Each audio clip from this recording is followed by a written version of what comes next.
Mis teile muret teeb?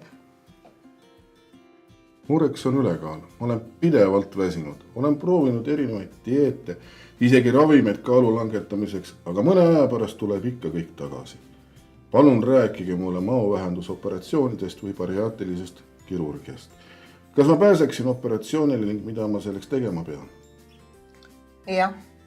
Teie puhul võib tõesti bariaatrilist kirurgiat kaaluda. Bariaatlise kirurgia eesmärk on saavutada oluline ja püsiv kaalulangus. Samuti on teie kaalulangusest abi teie muude haiguste puhul. Minu andmetel on teil diagnoositud teise tüübi diabeet ja kõrgvererõhutõbi. On mul õigus? Jah, on küll. Aga kas mind üldse võetakse bariaatrilisele operatsioonile? Et välja selgitada teie vastavusoperatsiooni kriteeriumile, määrame kõigepealt teie kehamassi indeksi. Vastavalt ravijuhendile peab see olema 40 või rohkem. Kui esineb ka kaasuvaid haigusi, peab kehamassi indeks olema 35–40. Selleks on vaja mõõta teie pikkus ja kaal. Tulge palun siia. Lähme kaalume teid ja seejärel mõõdame pikkuse. Kaaluge bariaatrilist operatsiooni, kui teie kehamassi indeks on üle 40 ning te ei suuda toitumist ning eluviisi muutes ise piisavalt ja püsivalt kaalu langetada. Või teie kehamassi indeks on 35–40 ning teil esineb üks või mitu rasvumisega seotud kaasuvat haigust.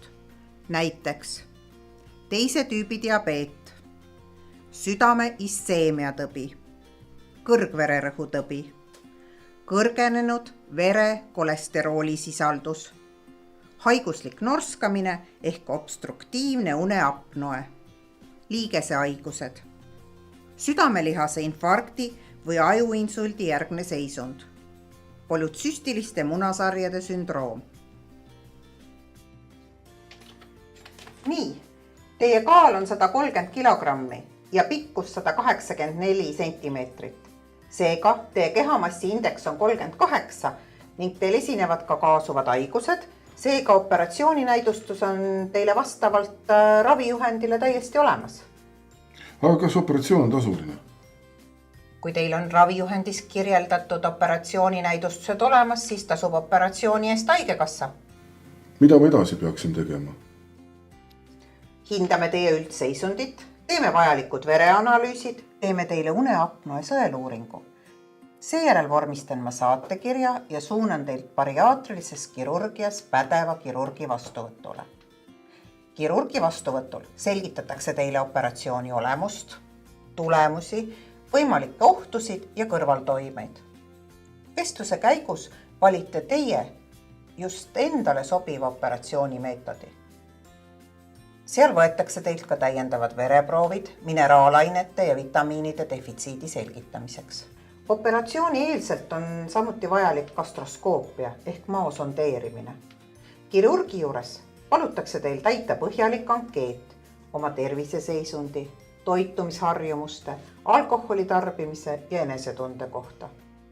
Ja arvestage, et teatud juhtudel on enne operatsiooni vajalik ka psühholoogi või psühhiaatria konsultatsioon. Edasi suunatakse teid bariaatria vastuvõtule, kus teile räägitakse operatsioonijärgsest toitumisest ja liikumisest.